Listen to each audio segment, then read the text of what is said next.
नमस्कार किसान भाइयों। कृषि जागरण के फेसबुक लाइव और यूट्यूब चैनल पर आप सबका बहुत बहुत स्वागत है।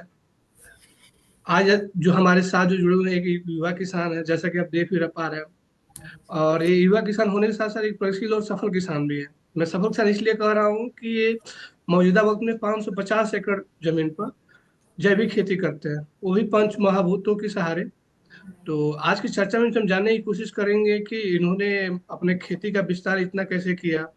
साथ में एक पंच महाभूत है क्या, इसका इस्तेमाल किसान कैसे कर सकते हैं, इसके इस्तेमाल से किसानों की खेती में क्या क्या फायदे होते हैं। और वही साथ ही ये फिलहाल किन किन फसलों की खेती पंच महाभूतों के सहारे कर रहे हैं, साथ में मार्केटिंग उसका कैसे करते हैं।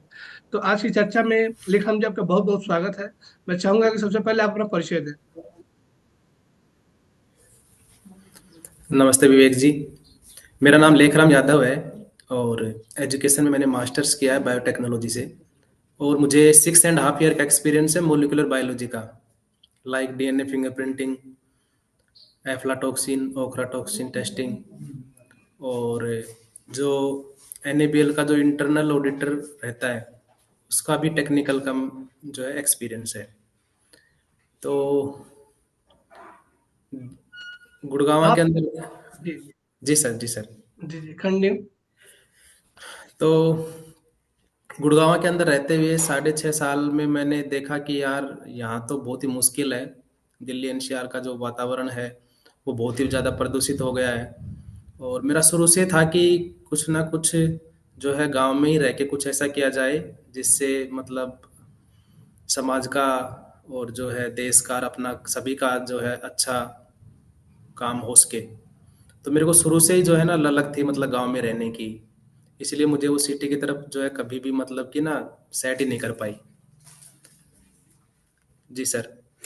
तो अभी जो मतलब आप फिलहाल जो है अभी कितने रकबे में अभी टोटल नेचुरल फार्मिंग मेथड से या ऑर्गेनिक मेथड से और किन किन फसलों की खेती कर रहे हैं। मैंने सर 120 एकड़ से जो है जैविक खेती शुरू किया था। शुरुआत में बहुत स्ट्रगल रहा क्योंकि जिस समय पे यूट्यूब एक ऑप्शन है जो आप जैविक खेती को समझ सकते हो। तो मैंने कईयों को देखा, गुड़ मिला लो, गोबर मिला लो, उसके अंदर नीम के पत्ते भी डाल दो, ये डाल दो, वो डाल दो, किया मैंने 5-4 महीने। तो ऐसे ही यूट्यूब सर्च करते हुए मुझे एक गुरुजी ताराचंद बेल जी का एक वीडियो सामने आया जो ऊर्जा विज्ञान के ऊपर आधारित था कि किस तरीके से आप जो है किसी चीज को उसकी ऊर्जा की पहचान करके, वो नकारात्मक है, सकारात्मक है या न्यूट्रल है, उसकी पहचान करके उसको किस तरीके से नैनो टेक्नोलॉजी में कन्वर्ट करके अगर प्लांट को देंगे तो वो प्लांट को बहुत जल्दी लगता है और प्लांट बहुत जल्दी ग्रोथ भी करता है। तो उस वीडियो ने मुझे जो है इम्प्रेस किया और मैंने जो वृक्ष आयुर्वेद का जो फॉर्मूला है, जैव रसायन और भस्म रसायन, उसको मैंने बनाया। और जैसे ही मैंने प्लांट को दिया बनने के बाद में, तो उन फॉर्मूलाओं को रियल में जबरदस्त रिजल्ट थे। वो दिन है और आज का दिन है। मैंने 120 एकड़ से 550 एकड़, वैसे तो विवेक जी मेरे पास टोटल 1150 एकड़ का रकबा है, बट मैं 550 एकड़ इसलिए बता रहा हूँ कि इसका मेरे पास एनपीओपी का सर्टिफिकेट है और उनका जो जितना बच गया उसका मेरा अंडर कन्वर्जन है। तो मैं 550 एकड़ ही बोलूंगा कि 550 एकड़ मेरे पास जो है एनपीओपी सर्टिफाइड वृक्ष आयुर्वेद सीबीटी फॉर्मूला के बेस पे मैं जो है खेती कर रहा हूँ। फसलों के अंदर आप ये मानिए ऑलमोस्ट सभी सीजनल क्रॉप्स, वेजिटेबल्स में तकरीबन 160 से 170 एकड़ के आसपास वेजिटेबल्स का रहता है। उसके बाद जो अपना ये जितने भी अपने गेहूं, चना, सरसों, मक्का, बाजरा, ये भी है। अपने मसालों के अंदर अपना जीरा हो गया, कस्तूरी मेथी हो गया, मिर्ची हो गया, ये सब भी हम जो है ग्रो करते हैं। हॉर्टिकल्चर में ऑलमोस्ट ऑलमोस्ट जो अपने इंडिया में जितने भी अच्छे फ्रूट्स होते हैं उन सब का ही एक बड़े स्केल पे जो है प्लांटेशन किया हुआ है। जी। जी सर। अब से अगला सवाल ये है कि आप देखेंगे कि ज्यादातर हमारे देश के जो किसान है वो रासायनिक तरीके से खेती करते हैं। हालांकि जो राज्य सरकार और केंद्र सरकार जो है किसानों को प्रोत्साहित भी कर रही है विभिन्न योजनाओं के माध्यम से कि वो जैविक खेती पे शिफ्ट हो जाए। तो आपने जो आपको जो जैविक खेती की शुरुआत आपने की, उसके पीछे क्या प्रेरणा थी? प्रेरणा तो देखिए, मैं जिस लैब में था तो वहाँ पे एक मेरी जो सीनियर मैडम थी, जो क्वालिटी मैनेजर थी, उन्होंने रिटायरमेंट के बाद मैंने पूछा ऐसे, मैम आप मतलब कि अब क्या करोगे? तो मैम ने मुझे बोला कि लेखराम भाई, अब हमने जो है एक छोटा फार्म हाउस लिया है 1-2 एकड़ का, वहाँ पे आराम से रहेंगे और अपना जीवन यापन करेंगे। तो वो बात मेरे को, ये मानिए, बड़ा ही मतलब कि ऐसा लगी कि यार, जब अपना लास्ट डेस्टिनेशन ही वही है, मतलब खेत में जाके ही रहना है, तो इससे अच्छा है कि अपन यहीं से अभी से स्विच करें तो अच्छा है। तो वो उनकी बात मेरे को बड़ा वो मतलब इम्प्रेस किया, और मैं उसी दिन से लग गया कि लेकर हम कैसे भी कुछ भी करके, अगर जीवन यही है तो अपने को यहाँ से मूव कर जाना चाहिए। और मैंने छोटे स्केल पे नहीं, फिर मैंने खुद स्टडी भी किया कि एग्रीकल्चर के अंदर छोटे स्केल पे प्रॉफिट भी नहीं है। तो मैंने डिसाइड किया कि 100 एकड़ से शुरुआत करेंगे। तो मैंने 120 एकड़ से जो है ऑर्गेनिक फार्मिंग की शुरुआत किया। जी सर। अच्छी। अच्छा, ये पंच महाभूत हैं क्या, और इनका जैविक खेती में क्या महत्व है? ये अपने जो 5 एलिमेंट्स होते हैं, मतलब जो पंच महाभूत हैं, इसमें गुरु जी ताराचंद बेल जी ने बिल्कुल मतलब कि ना बहुत बड़े स्केल पे समझाया है कि किस तरीके से पंच महाभूत को हम शुद्ध, सजीव और शक्तिशाली करके खेती कर सकते हैं। तो पंच महाभूतों में भूमि, गगन, वायु, अग्नि और नीर, ये अपने पंच महाभूत हैं। इसी से इंसान बना है, इसी से प्रकृति बने हैं, इसी से ये फल फूल पेड़ पौधे जीव जंतु बने हैं। ये सब हमको अच्छे तरीके से विदित है। अब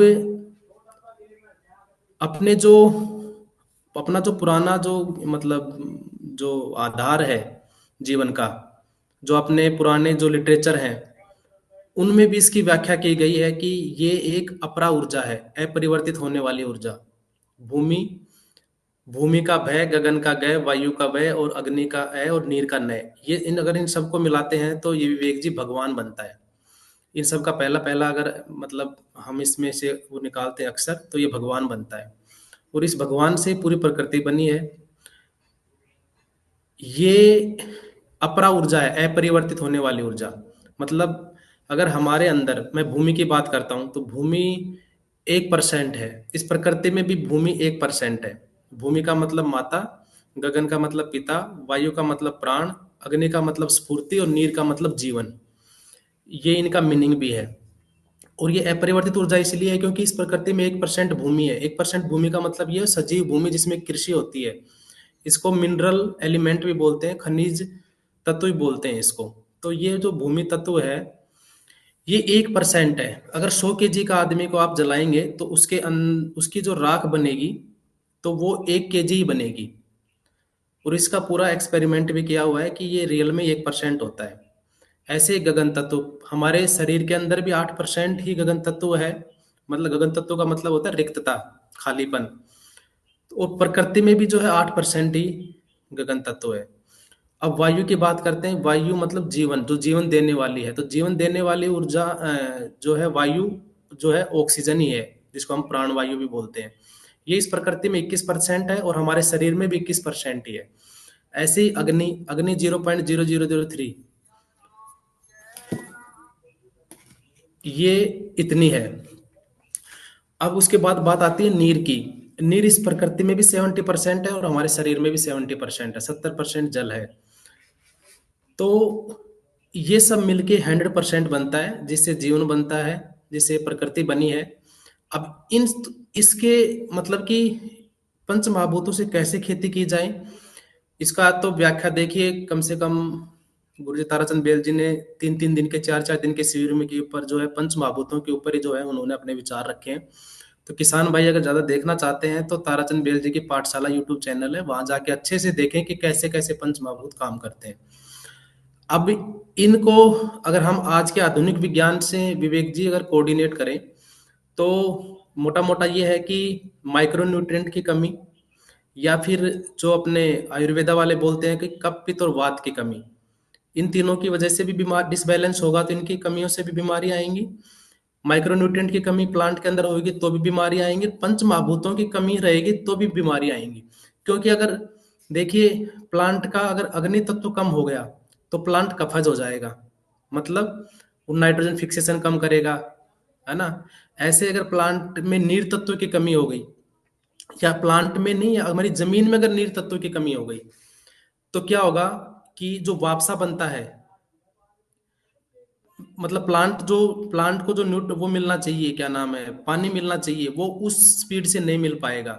ऐसे अगर जो है इसके गगन तत्व की कमी हो गई, तो क्या होगा, मिट्टी कड़क हो जाएगी और प्रॉपर वापसा नहीं बनेगा। और आज के दिन में सबसे गंभीर समस्या है मिट्टी की, तो उसमें क्या है, गगन तत्व की कमी होती है। अब इनको इनको कैसे भूमि में इन तत्वों को कैसे कैसे जो है इनकी कमियों को इनका निवारण कर सकते हैं, वो अलग अलग तरीके से जो है उन्होंने अपनी एक बुक भी आ रही है गुरु जी की, उसमें भी उन्होंने बताया है। तो ये विषय तो बहुत बड़ा है विवेक जी, इसके ऊपर अगर ज्यादा किसानों को जानकारी चाहिए तो ये उसके यूट्यूब के चैनल के ऊपर जाके ले सकते हैं। मैंने मोटा मोटा बताया है इसको। इनकी जांच जी। के लिए एक डाउजिंग मेथड भी होता है। आप अपनी, मतलब कि उस डाउजिंग मेथड को धीरे धीरे करके सीखेंगे तो उससे पता चलता है कि किस तत्व की आपकी उसमें कमी है, या फिर आप जो है वो अपनी सोयल का सैंपल टेस्ट भी करवा के भी आप पता कर सकते हो। जी। आपसे नेक्स्ट वाले है कि आप मानते हैं कि भूमि की उर्वरता बढ़ाने में जैविक विधियां अधिक प्रभावी हैं? यदि हाँ तो क्यों? क्योंकि मौजूदा हम देखेंगे किसानों का यही मतलब मानसिकता बन चुका है कि रासायनिक खाद डालेंगे, उर्वरक क्षमता बढ़ेगी, प्रोडक्शन भी बढ़ेगा। हाँ विवेक जी, ये सबसे बड़ी जो है ना, मतलब विषमता मानिए आपको, कि हमारे किसान भाइयों ने ऐसा दिमाग में सेट कर लिया है कि केवल जो है केमिकल से ही खेती हो सकती है। देखिए, अब केमिकल का तो आप ये मानिए, केमिकल से किसान बिल्कुल ना मतलब निराश हो चुके हैं। जितना वो ग्रो करते हैं उससे ज़्यादा का वो केमिकल डाल देते हैं, नुकसान हो रहा है। फिर भी क्या है कि अभी अभी तक कोई जैविक के अंदर कोई ऐसी टेक्निक नहीं आई थी जिसके अंदर पूरा कंप्लीट सॉल्यूशन हो, कि भाई आपको किस तरीके से खेत के अंदर ऊर्जा स्थापित करना है, कैसे अणु स्थापित करना है, और कैसे आपको जीवाणु स्थापित करना है। मतलब मैं ये मानूंगा कि एनर्जी, मोलिक्यूल और माइक्रोब्स को कैसे स्टेब्लिश करना है। और इन तीनों की जरूरत भी क्यों है? क्योंकि किसी ने इसके ऊपर बात नहीं की गुरु जी ताराचंद बेल जी के अलावा। सब ने बस आप ये डाल दो, ये बना के ये डाल दो, चलता रहा। एक साल उनको जो है थोड़ा बहुत सॉल्यूशन मिला, फिर दूसरे साल में धीरे धीरे जो है फंगस बढ़ गया बहुत ज्यादा। क्योंकि वो सब जो भी उन्होंने किया वो सब नेगेटिव, मतलब कि ऊर्जा किसी ने ध्यान नहीं दिया। बल्कि इस प्रकृति में ऊर्जा का बहुत बड़ा रोल है। ये जो भौतिक दुनिया है ये केवल 4% है विवेक जी, जो आप हम सब ये जो पेड़ पौधे, ये केवल 4% है। 96%, 96% भौतिक दुनिया है जो हमें अदृश्य है, जो दिखाई नहीं देती है। जैसे हम मन की बात करते हैं, क्या मन किसी ने देखा है क्या? नहीं देखा। तो ये एक ऐसे बहुत सारे एग्जाम्पल हैं। ये इतनी बड़ी पृथ्वी है, इसको कोई ऐसी शक्ति है जो चला रही है? ऐसा तो है नहीं कि भाई ऐसे ही चल रहा है। और आप देख रहे हैं कि भाई 24 घंटे में से ऐसा भी कोई मिनट नहीं है कि जो ऊपर नीचे हो रहा है। फिक्स है, सूर्य कब उदय होगा, सूर्य कब अस्त होगा। आप देखते हो अग्निहोत्र करते हैं लोग, तो उसमें भी टाइमिंग का फिक्स होता है। तो केवल अब क्योंकि हमने पूरी जो है जमीन का, पूरी भूमि का जो है हमने स्ट्रक्चर ही खत्म कर दिया है। पूरा कार्बन खत्म कर दिया है, पूरा जो है इसी डिसबैलेंस हो गया है, पीएच डिसबैलेंस हो गया। अब खेती करना, केमिकल से खेती करना, मुझे नहीं लगता कोई सॉल्यूशन है। अब कैसे भी कैसे करके किसानों को जो है वृक्षायुर्वेद आधारित ही खेती, उनको जो टीसीबीटी गुरु तारचंद बेल जी ने बताई है उस पे करना चाहिए। और आज के दिन ये मानिए बहुत सारे किसान, मतलब मैं ये मानूंगा कई हजारों किसान, 50-60 हजार किसान या लाख भी हो सकते हैं। गुरु जी ने डाउजिंग से तो बताया था कि 2 लाख या 3 लाख के आसपास किसान है जो वृक्ष आयुर्वेद टीसीबीटी आधारित खेती कर रहे हैं। तो जितना जल्दी हम इसके अंदर आएंगे उतना अपना अच्छा है, नहीं तो हम स्वास्थ्य भी खराब करेगा किसान अपना, अपना पैसा भी खराब करेगा, और जमीन भी जो है बंजर हो जाएगी। तो तो वो केवल जैविक का ही है विवेक जी। तो ये वृक्षायुर्वेद आखिर है क्या है, और इसके खेती में कैसे उपयोग किया जाता है, और आप कैसे करते हैं? जैसे ये भी एक बड़ा विषय है, तो मैं इसको मोटा मोटा बता देता हूँ कि वृक्षायुर्वेद आधारित जैसे अपने वेद हैं, वैसे ही पेड़ पौधों का भी एक वेद है जिसको वृक्ष आयुर्वेद नाम दिया, ये भी एक किसी वेद का ही भाग है जिसके अंदर मतलब पूरा बताया गया है। ऐसे तो बहुत सारी किताबें हैं जो जो जो है प्राकृतिक खेती, जैविक खेती के ऊपर लिखी गई हैं। पराशर ऋषि द्वारा पराशर कृषि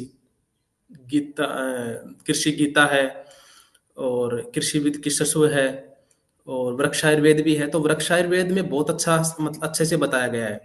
वो सूक्तियां हैं, मतलब श्लोक्स हैं, और उनको लेके गुरुजी ताराचंद बेल जी ने 15 से 20 साल जो है पूरा मतलब अध्ययन किया, और छोटे छोटे फॉर्मूले निकाले उसमें से। छोटे छोटे फॉर्मूले जैसे मैं आपको छोटा सा बताता हूँ। जैसे उन्होंने एक जैव रसायन का एक मतलब एक फॉर्मूला निकाला।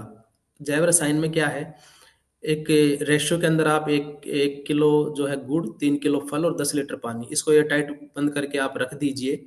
ये खट्टा, मीठा और कड़वा तीनों तरह का बनता है। खट्टे में आप एक तरह के खट्टे फल भी ले सकते हैं, जैसे नींबू हो गया, आंवला हो गया, आपका इमली हो गया। मीठे में आपके जो चीकू है, अमरूद है, कद्दू है, पपीता है, ये आप मीठे में ले सकते हो। कड़वे के अंदर जिनका टेस्ट कड़वा होता है, बिटर होता है, उसके अंदर जैसे करेला हो गया, नीम हो गया, गिलोय हो गया। पर इनको बनाना अलग अलग है और एयर टाइट रखना है। ये 90 दिन के अंदर बन के तैयार होता है विवेक जी।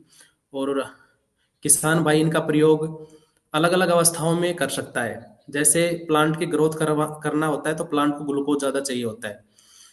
अच्छा, सबसे अच्छी बड़ी बात यह है कि ये जब बन के तैयार होता है तो इसके अंदर एक बहुत ही अद्भुत मतलब एक सूंधी सुगंध आती है, बहुत ही अच्छी, मतलब कि जो मनमोहक होती है।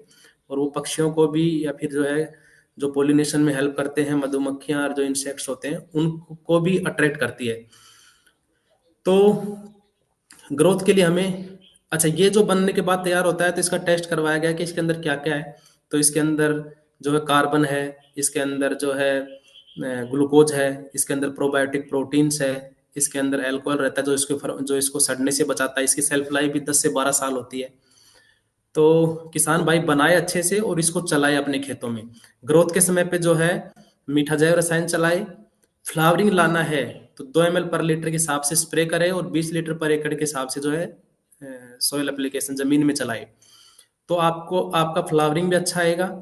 और जब मीठे का आप दोबारा से भी कर सकते हो स्प्रे इसका, ताकि पोलिनेशन बढ़े। और कड़वे का जिस टाइम पे फल बन जाए, ताकि उसको इंसेक्ट्स वगैरह ना खाएं, तो उस समय पे भी जो है किसान भाई इसका स्प्रे करेंगे तो, क्योंकि वो बीटर होता है, उसका टेस्ट कड़वा रहेगा, तो इंसेक्ट जल्दी से उसके ऊपर उसको काटेगा नहीं, तो आपका फल भी जो है सेफ रहेगा।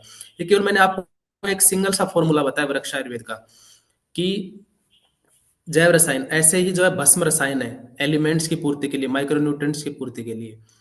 क्योंकि देखिए विवेक जी, लोगों ने अलग अलग अपने अपने विचार रखे हैं।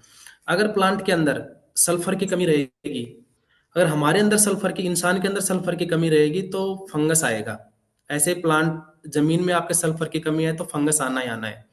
उसके बाद अगर हम इंसान के अंदर कैल्शियम की कमी रहेगी तो अर्थराइटिस होएगा उसको। ऐसे कैल्शियम की कमी अगर जमीन में रहेगी तो आपका जो है रस चूसक कीट आएंगे, आपका फल जल्दी सड़ेगा। ऐसे अगर आयरन की इंसान के अंदर कमी है तो हीमोग्लोबिन की कमी रहेगी तो ल्यूकेमिया वगैरह, ठीक है। और अपना जमीन में अगर आयरन की कमी रहेगी तो प्लांट के अंदर इल्ली जल्दी आएगी। ऐसे ही जो है पोटास की, फास्फोरस और पोटास की इंसान के अंदर कमी रहेगी तो जो है हमारी जितनी भी हड्डियों का जो डेवलपमेंट होता है, या बोन मैरो से जो है नई नई सेल्स बनती हैं, वो प्रॉपर नहीं बन पाती हैं।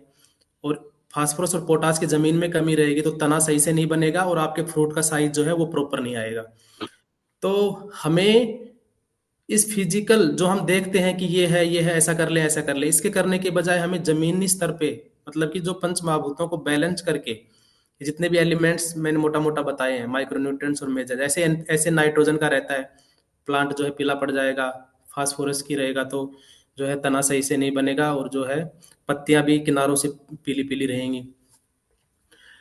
और पोटास की वजह से मैंने बताया कि फल का साइज सही से नहीं बनता है। तो मेजर और माइक्रो न्यूट्रिएंट की कमी अगर हम सोयल के अंदर ही पूर्ति कर दें तो प्लांट के अंदर भी बीमारियां नहीं आएंगी, और जो जो हमें प्रोड्यूस मिल रहा है उसके अंदर भी प्रॉपर न्यूट्रिशन आएगा, मतलब कि वो न्यूट्रिशन डेंस फूड हम ग्रो करेंगे। तो इसी टेक्निक के ऊपर मैंने जो है काम किया, गुरुजी को आधार मान के। और मेरे को सफलता भी उसी वजह से मिली है। जी। आपसे अगला सवाल ये है कि जब आपने परंपरागत तरीके की खेती से जब जैविक खेती में एंटर किया, तो इस बदलाव के दौरान आपको किस तरह की चुनौती का सामना करना पड़ा था? चुनौतियां तो देखिए विवेक जी, उस समय पे इतनी कोई ऐसी कोई टेक्निक भी नहीं थी जिसको फॉलो करके जो है आप मतलब एक अच्छा बड़े रकबे पे आप खेती कर सको। पर मुझे जो है टीसीबीटी के वृक्षार बताइए जो फॉर्मूले मिले, इनसे मुझे सच में मैं बहुत ही अच्छी मतलब कि ना एक बहुत ही अच्छा हेल्प मिली। अदरवाइज इतने बड़े रकबे पे खेती करना इतना आसान नहीं है, क्योंकि 5-10 एकड़ में भी मुझे पता है किसान इतना बिजी रहता है, उसको मतलब ये मानिए खाना खाने तक की फुर्सत नहीं रहती है। पर आप खुद देखिए, मतलब कि जो पढ़े लिखे हैं थोड़े बहुत या जो बेचारे नहीं भी पढ़े लिखे, क्योंकि प्रैक्टिकल का विषय है खेती एक, है ना। तो किसान भी जो खेती कर रहे हैं उनको भी ये चीज तो पता है कि आज के दिन में भाई पानी दे रहे हैं, पानी नीचे जमीन में नहीं जा रहा, तो इसका मतलब ये है कि मिट्टी कड़क हो गई है ना। या फिर जो है कुछ भी उगा रहा है तो वो प्रॉपर नहीं उग रहा, आधा बीज उग रहा है ना। तो मतलब नपुंसक बीज हो गए हैं, बीज भी अच्छे क्वालिटी के नहीं बन पा रहे, क्योंकि जमीन ही कहीं पे अच्छी नहीं रही तो बीज भी अच्छी क्वालिटी के नहीं बनेंगे। तो फिर दूसरा मेरा सबसे अच्छा मतलब एडवांटेज ये रहा कि मैंने मेरी जो है जमीन का सर्टिफिकेशन, जो ऑर्गेनिक सर्टिफिकेशन होता है, वो मैंने स्टार्टिंग से ही करवा लिया था। तो मुझे मार्केट में अच्छा जो है सपोर्ट मिला शुरुआत से ही। तो वो भी एक अच्छा मतलब कि एडवांटेज रहा है मेरे लिए। जी। अच्छा, आप अपने खेतों में जल प्रबंधन कैसे करते हैं? अपनी फसलों की सिंचाई कैसे करते हैं? इसके लिए विवेक जी 3-4 मॉडल हैं अलग अलग। जिस फसल के लिए जो सुटेबल करता है हम वैसा ही करते हैं। वेजिटेबल्स के लिए हम जो है अपना ड्रिप मतलब बेड, पहले बेड बना के उसके ऊपर पूरा मल्चिंग सिस्टम करके उसको करते हैं, और ड्रिप सिस्टम के थ्रू जो है वेजिटेबल्स की खेती करते हैं। उसके बाद अपना जो ये रबी खरीफ की जो फसलें करते हैं, गेहूं, चना, अपना सरसों, इसके लिए हम मिनी स्प्रिंकलर यूज करते हैं। और ओपन में तो अपनी जितनी लीफी वेजीज होती हैं, अपना पालक, मेथी, बथुआ, ये सब, इसके लिए हम जो है ओपन मतलब फ्लड जो है वो यूज करते हैं। अच्छा, आप देखेंगे इस समय जो क्लाइमेट चेंज की जो चर्चा है, मतलब चारों तरफ होने लगी है, और इसके इससे मतलब लगभग हर कोई प्रभावित है, लेकिन जो कृषि है, जो एग्रीकल्चर है, वो कुछ ज्यादा ही प्रभावित है। तो जैविक खेती में मौसम परिवर्तन को लेकर आपके अनुभव अभी तक क्या रहे हैं, और क्लाइमेट चेंज का आप जो है सामना कैसे करते हैं?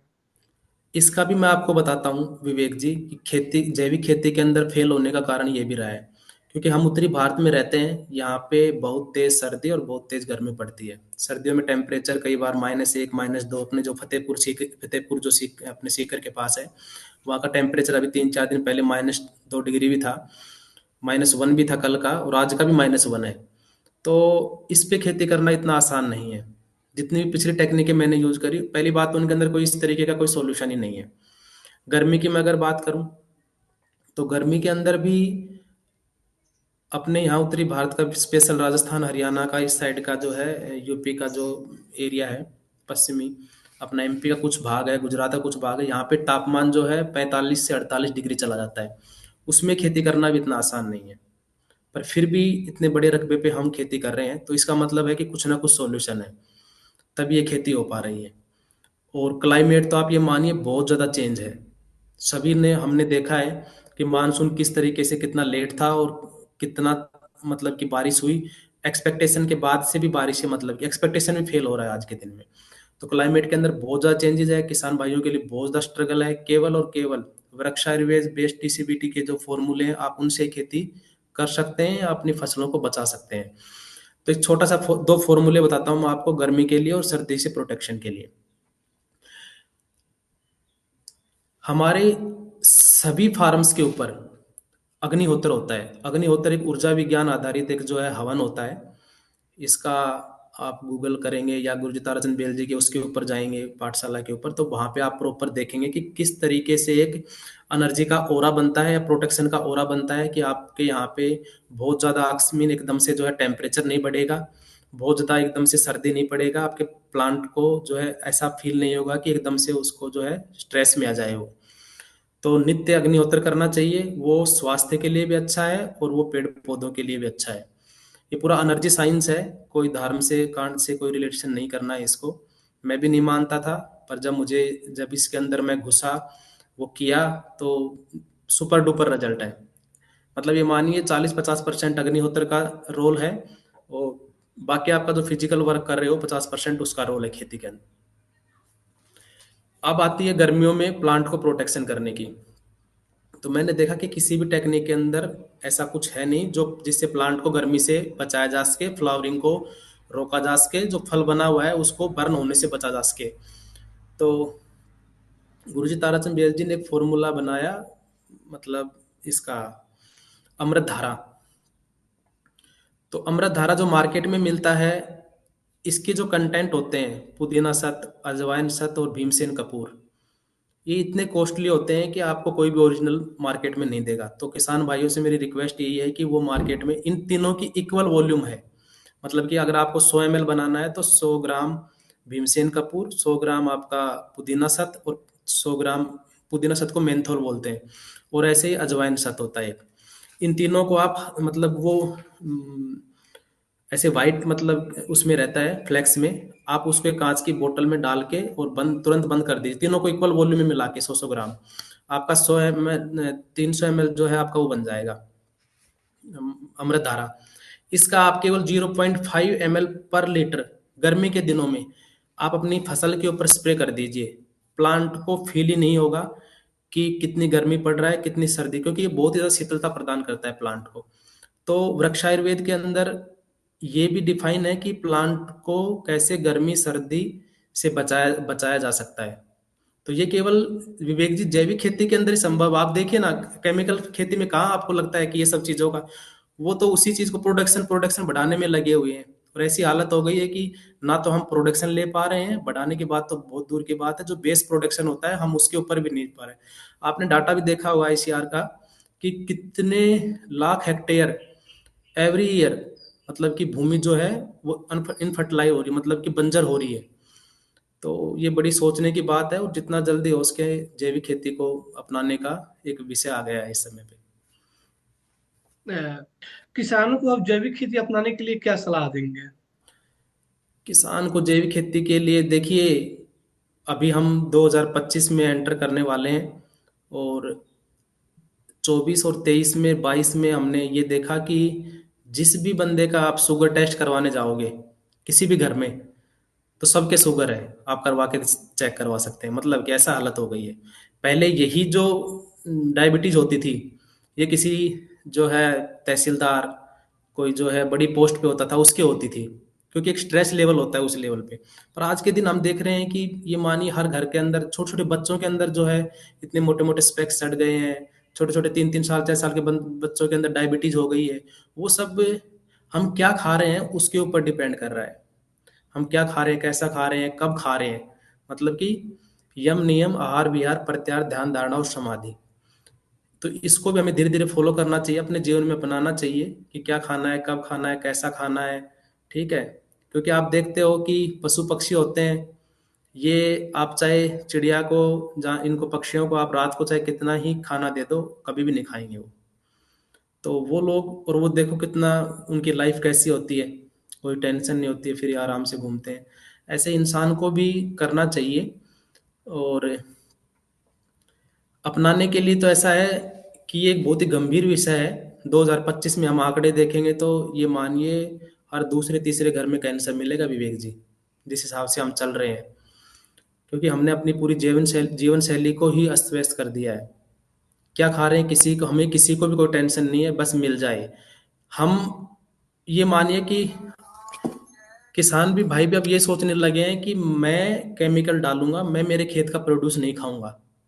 मैंने बहुत जगह सुना है, बहुत जगह, और प्रैक्टिकल करके भी देखा है। हम अनार की बेल्ट में गए थे, वहां हमने किसान को बोला ये अनार आप खा के दिखाइए, मतलब आप खा के नहीं, उम, वो अनार लेके हमारे पीछे पीछे घूम रहे थे कि अनार खा लो, अनार खा लो। हम घर में बैठे तो फिर वो अनार खिलाने की कोशिश भी करी। हमने बोले भाई साहब आप पहले बैठिए, आप इस अनार को आप खा के दिखाइए क्योंकि अनार में क्या है, बहुत ज़्यादा केमिकल डलता है। बट उस बंदे ने बोला भाई साहब मैं अनार नहीं, ये अनार नहीं खा सकता, मैंने मेरी आँखों से जो है ज़हर डाला है इसमें।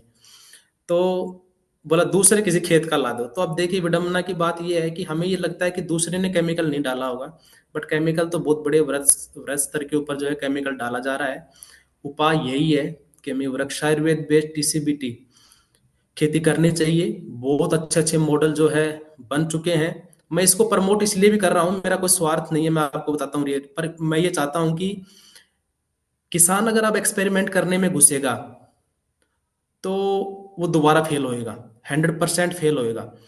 इस खेती को मैंने विवेक जी कम से कम 1-1.5 करोड़ रुपए खराब करके सीखा है। शुरुआत में मैंने साल भर जो है पता नहीं किन किन कंपनियों के कौन कौन सी टेक्निक मैंने यूज करके जो है ये खेती करी, पर किसी किसी के अंदर कंप्लीट सॉल्यूशन, जो कंप्लीट सॉल्यूशन की बात करता हूँ ना कि जीरो से लेके आपके प्रोडक्शन तक, वो किसी के अंदर कोई सॉल्यूशन नहीं है। तो जितना जल्दी किसान को ये वृक्षायुर्वेद बेस्ड टीसीबीटी खेती है वो अडॉप्ट करनी चाहिए, चाहे छोटे स्केल पे करके देखें। मैं तो ये भी नहीं बोल रहा कि आप जो है 20-30 एकड़ में स्टार्ट करो, 1 एकड़ 2 एकड़ अपने अपने जो है परिवार के लिए, अपने जो है रिलेटिव के लिए, अपने समाज के लिए ग्रो करना सीखे। और डिमांड इतनी है, मैं ये कह रहा हूँ कि इसका डाटा मैं आपको दूं तो दिल्ली एनसीआर के अंदर 100 टन पर डे जैविक सेल होता है, और पूर्ति भी नहीं हो पा रही है। मैं केवल दिल्ली एनसीआर की बात कर रहा हूँ आपको। जी। मतलब मार्केट काफी अच्छा है, बहुत डिमांड है, जबरदस्त। सप्लाई नहीं हो पा रही है। सप्लाई नहीं है, बिल्कुल भी नहीं है। अच्छा, आपके हिसाब से जैविक खेती को बढ़ावा देने के लिए सरकार और समाज को क्या कदम उठाने चाहिए? हाँ, देखिए सरकार, मैं ये नहीं कहूँगा कि सरकार पैसा नहीं लगा रही है, पर एक सही दिशा में पैसा नहीं लगा रही है ना? जो मैं कृषि वैज्ञानिकों के ऊपर भी ब्लेम नहीं करूंगा, क्योंकि उनकी एजुकेशन इस तरीके की थी, जो केवल केमिकल खेती करवा सके। जैविक खेती के अंदर भी उन्होंने वो अडोप्ट किया जो सक्सेस ही नहीं है। जो पिछली टेक्निक्स थी वो उन्होंने जो है पाठ्यक्रमों में डाल दिया, केवीके को अडोप्ट मतलब कि थोप दिया कि आप इसी से खेती करवाओ। ये तो बड़ी विडंबना की बात है। और साइंटिस्ट लोग इतने मतलब कि इतना आसान नहीं है साइंटिस्ट बनना भी, पर उनकी भी मेरे मुझे लग रहा है उनकी भी मजबूरी हो गई है कि उनको केवल उसी को ही अडॉप्ट करवा के आगे किसानों को कामयाब करना है। अगर वो चाहते हैं तो उनको सही और गलत में जो है एक पैरामीटर बना के और उनको किसानों को सिखाना चाहिए।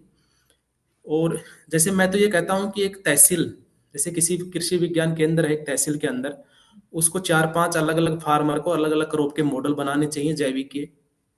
और जो सही है, जैसे वर्कशायर आयुर्वेद में टीसीबीटी सही है, तो आप लोग पहले खुद प्रैक्टिकल करो। अपने जो कृषि विज्ञान केंद्र का जो परिसर है उसके अंदर आप ये मॉडल लगाओ।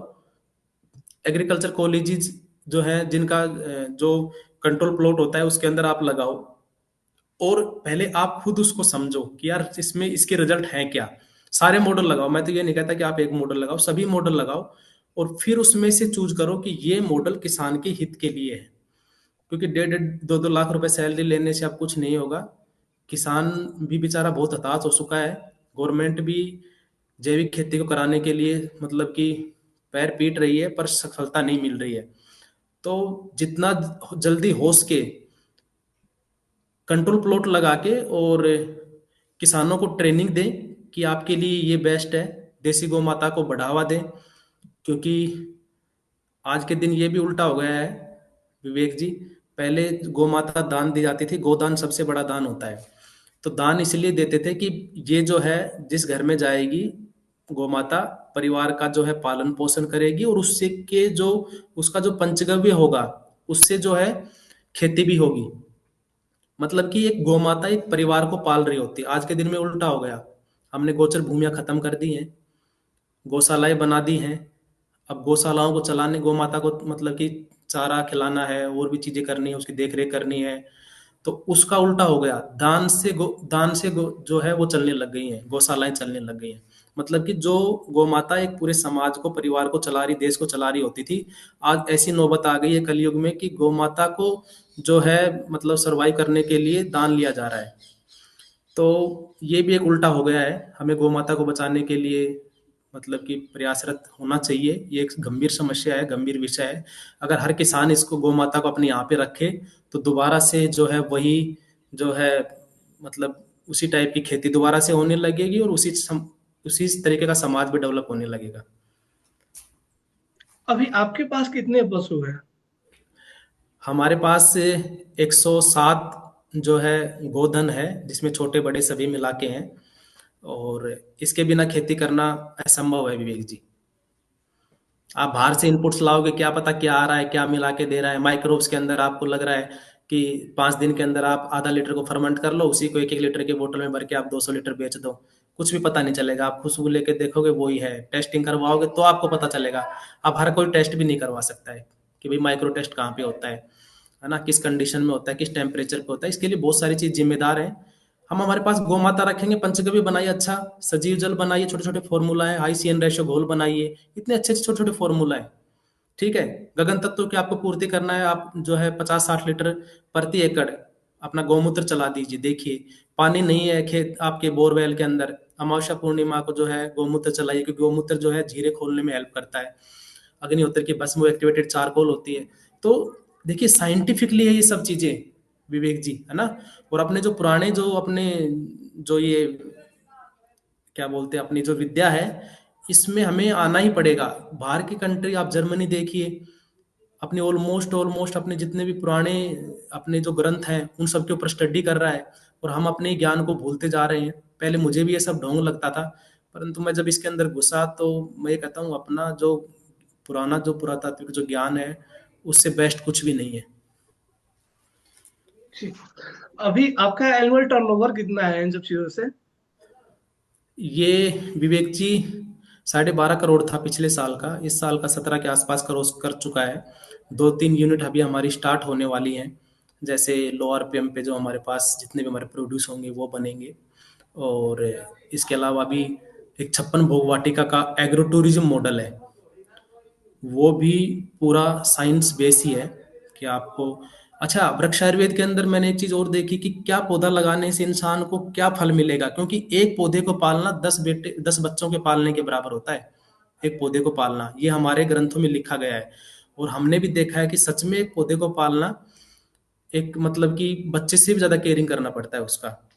तो ये ऐसे ही नहीं, मतलब कि जो सुक्तियां हैं वो लिखी गई हैं बहुत सोच समझ के और बहुत उस पर लिखी गई हैं।